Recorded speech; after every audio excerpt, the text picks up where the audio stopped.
What's going on, guys? This is going to be our Hawkeye episode 1 and 2 talk. We're going to get into some spoiler talk too, so if for some reason you haven't seen the episodes 1 or 2, I would come back to this, or if you don't care for spoilers, continue on. Now, coming into this, I didn't actually, I pulled a Jason here. I didn't watch any of the trailers or anything. I wanted to be as fresh as possible for this, so I'm actually glad I did because so far I'm really liking this. I like the tone. I really love the chemistry so far as well between Jeremy Renner and Haley Steinfeld, Kate Bishop, and Hawkeye. I also like too that father-daughter type of bond and relationship that they have going on. Obviously, Clint's dealing with a lot of emotional stress from losing Natasha in Avengers Endgame, and she's kind of filling that void. I mean, obviously she wasn't his daughter or anything, but just that best friend. And Kate Bishop is kind of filling that void of what he's missing in his life, and also all the baggage that came with what he did in Endgame in terms of Ronin. He was obviously in a dark place. He'd lost his whole family in the snapping from Thanos. So I really like how this is dealing with a lot of the consequences of Avengers Endgame and just a lot of the emotional drama that we're dealing with from Hawkeye's perspective. And so far, I think, again, we all know we're pretty much all invested in Hawkeye at this point. We've seen him so many times, but I'm really digging Haley Steinfeld's character of Kate Bishop so far. I know we're only 2 episodes in, but I'm loving her performance so far, and just the character in general. I like how we started off the episode in the Battle in New York from 2012 from the first Avengers film, not Captain America, but Joss Whedon's first Avengers film. And, Jason, to me, you could probably say I'm wrong in this. It kind of felt, I'm not saying copy or anything, but it just kind of felt a little bit like a mirror of the battle from Man of Steel, the Battle of Metropolis, where we see the battle from Superman's perspective in Man of Steel rather, and then in Batman v Superman we see the battle of Metropolis from Bruce Wayne's perspective, and kind of like this in Avengers we see it from the hero's perspective, and then in this we see it from Kate Bishop's perspective. I kind of felt a little bit of that, and I loved it. I loved the recreation of it and just what she had to deal with, coming into that, and obviously with losing her father and all that. Yeah, it was definitely interesting. Like, it was obviously a much smaller scale from what you're talking about in like Batman v Superman. But I thought it was really well done. Like, it looked amazing. Like from her apartment or wherever it was, and seeing them out the window. Obviously, it said 2012. We knew exactly what was happening, but it was cool. I mean, I thought it was kind of weird that the parents just like disappeared for so long, but. I agree. But the shots where like she's looking out and she sees Hawkeye doing all this stuff and they're using like the exact shots, I thought that was really cool. And just, obviously that gave her that motivation and she talks about it later, I think in the second episode, where she wants him to sell like inspiration, motivation, but like that was hers right there. And even right there, she says, I need a bow and arrow. So it was an interesting start. It was pretty cool. Yeah. No, I totally agree with you. I was actually thinking that when the mom, I think my only argument is like it's so much chaos and craziness going on. They've never experienced anything like that. And I mean, it's a kind of a weak argument on my end, but yeah, I was really thinking that when the mom, Vera Farmiga's character, when she finally came to Kate in that scene during the battle in New York in the apartment, I was like, where was she this whole time? Like, was she stuck in rubble? Was she in the bathroom taking a dump? Like, where was she the whole time?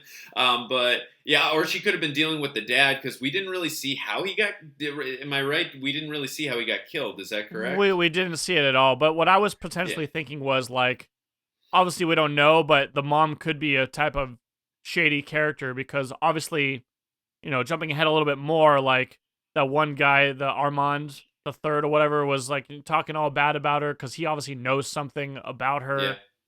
So we don't really know much about the mom's character. She's a little bit in the shadows at this point.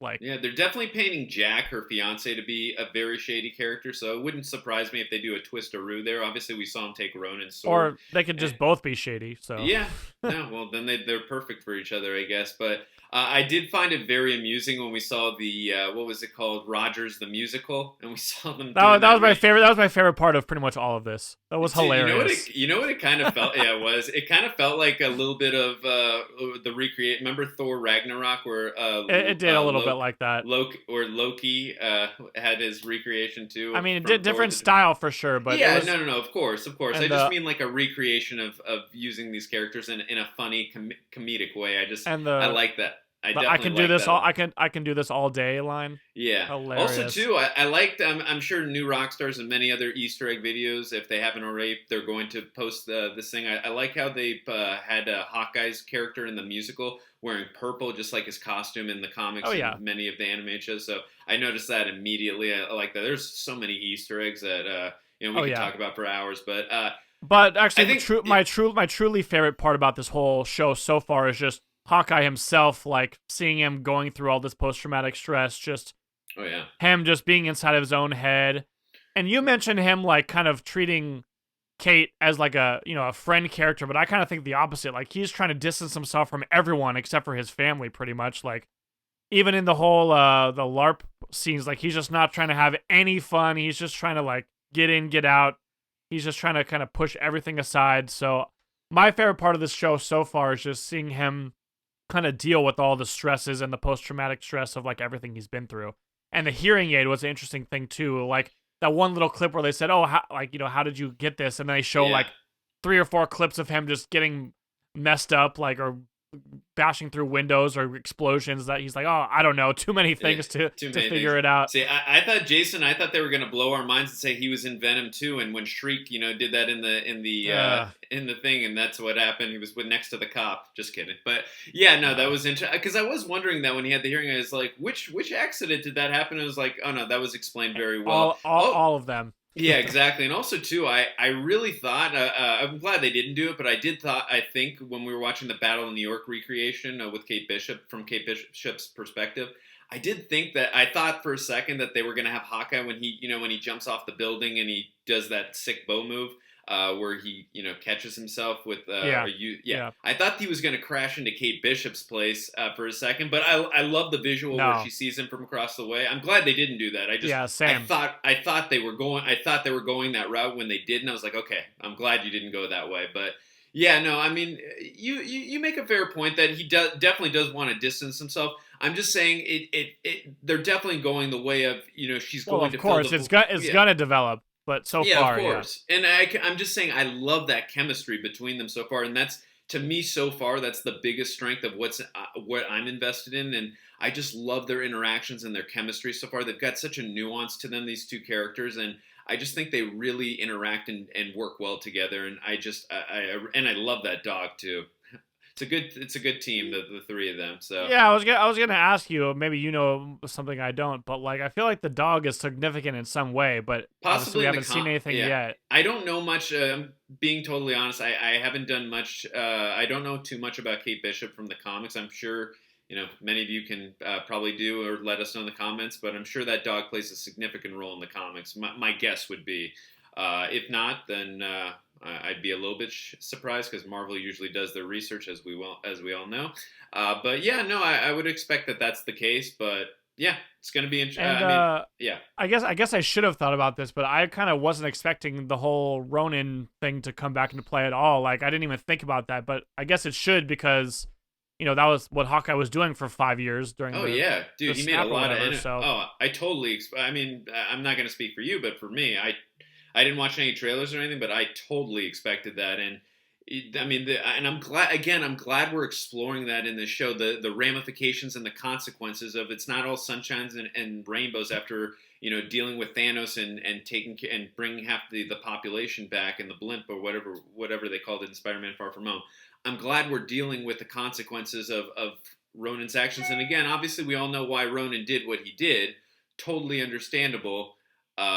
He was in the darkest place you could be. He lost his whole family in the snapping and all that. But I'm glad we're dealing with the effects and the consequences and the ramifications. And I like this deep, dark place we're going with Hawkeye and just seeing, because we've never seen Hawkeye in this place. He's usually, even though he wants to be with his family in all the other films, he's never been in a post-traumatic stress. This kind of feels a little bit too. I'm getting a lot of Iron Man 3 vibes from the Christmas themes and just obviously being set in Christmas. Also the post-traumatic stress, because if we all remember from Iron Man 3, Tony Stark is dealing from the post-traumatic stress from the Battle of New York like crazy in that one. So I'm really getting that vibe from this, and I love it because Iron Man 3 it's definitely not one of my favorite MCU films, but I feel it's definitely an underrated MCU film that a lot of people give shit for. I think it's super underrated. Like, I actually think it's solid. Like, not amazing, but I think it's a solid movie. Yeah, no, for sure. I totally agree. I feel a lot of Shane Black in this show so far too, even though he didn't work on this. But yeah, no, like I said, I feel a lot of Iron Man 3 stuff in this, which I love. But yeah, I'm loving this show so far. And dude, I was really feeling some role model. You remember the film Role Models with Paul the Rudd? LARPs, the LARPing. Yeah, dude, I was really that was funny. I just my mind kept on going back to Role Models. There, I was like, when are Paul Rudd and Sean William Scott coming in? And McLovin, when are they coming in here? So yeah, no. Paul Rudd was actually in the scene. He was just in small Ant-Man form, so you didn't see him. Jason solved it, people. Good eye, Jason. I knew he was somewhere in there. It just we couldn't see him. Exactly. That makes total sense. But yeah, so like I said, so far I think so far the Kevin Feige and the MCU, Marvel Cinematic Universe, they've done incredible jobs. WandaVision, Falcon and the Winter Soldier, Loki, What If. I'm really digging what they're doing with the TV. Are we going to call it the TV Cinematic Universe? Whatever. It's all part of the MCU. I'm digging what they're doing with the Disney Plus shows, and I'm on board so far for this one. And like I said, the strength for me on everything, besides the dealing with the consequences and the ramifications for what Hawkeye did as Ronin, I just love the drama that we're getting in this, and I love the chemistry and the interactions between the two main characters of Hawkeye and Kate Bishop, and I'm very interested to see how that develops and continues, and I'm on board. I'm really excited for this show. I really like it so far. Yeah, I think it's been pretty solid. Like, I don't think it's perfect. Obviously, there's some negatives that I feel, but nothing major. Like, I just feel like some things are a little convenient sometimes, like, but it's nothing major. Just curious. What are some of the? I'm sorry to interrupt. Just what are some of those convenient things? Oh, I'm not saying you're wrong. I'm just curious. The first scene where you see her like older, where she shoots the arrow at the bell, it just happens to like destroy the whole thing. Like, how did that even happen? Like, she hit the rope. Hey, she watched a lot of training from Hawkeye.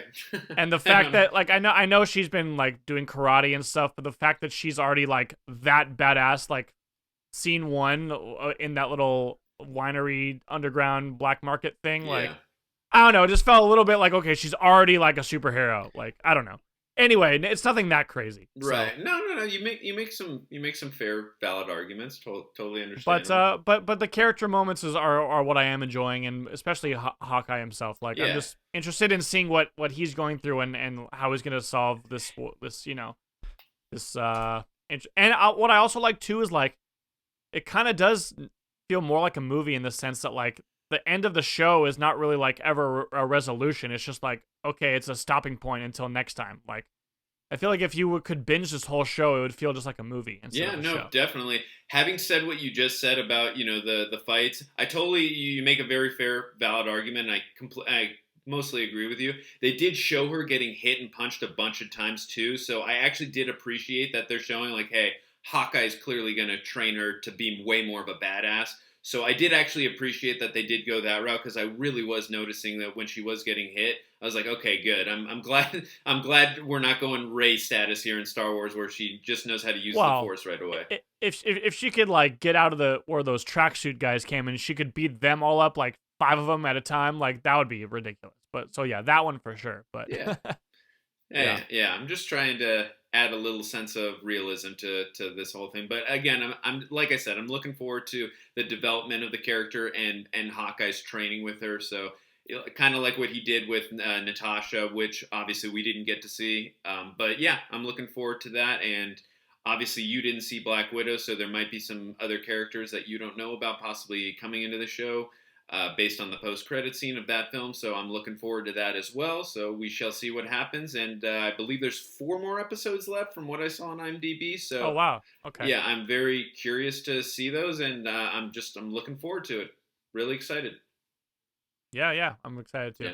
All right, guys. Well, that's going to do it for this video. I hope you enjoyed it. Let us know in the comment section what were some of your favorite moments from episodes 1 and 2. We are going to be reviewing episodes 3, 4, 5, and 6. So if you don't want to miss out on those videos, hit the subscribe button. Also hit that bell notification so you're notified immediately when we upload those. And yeah, we will see you then. And hope you guys have a happy Thanksgiving.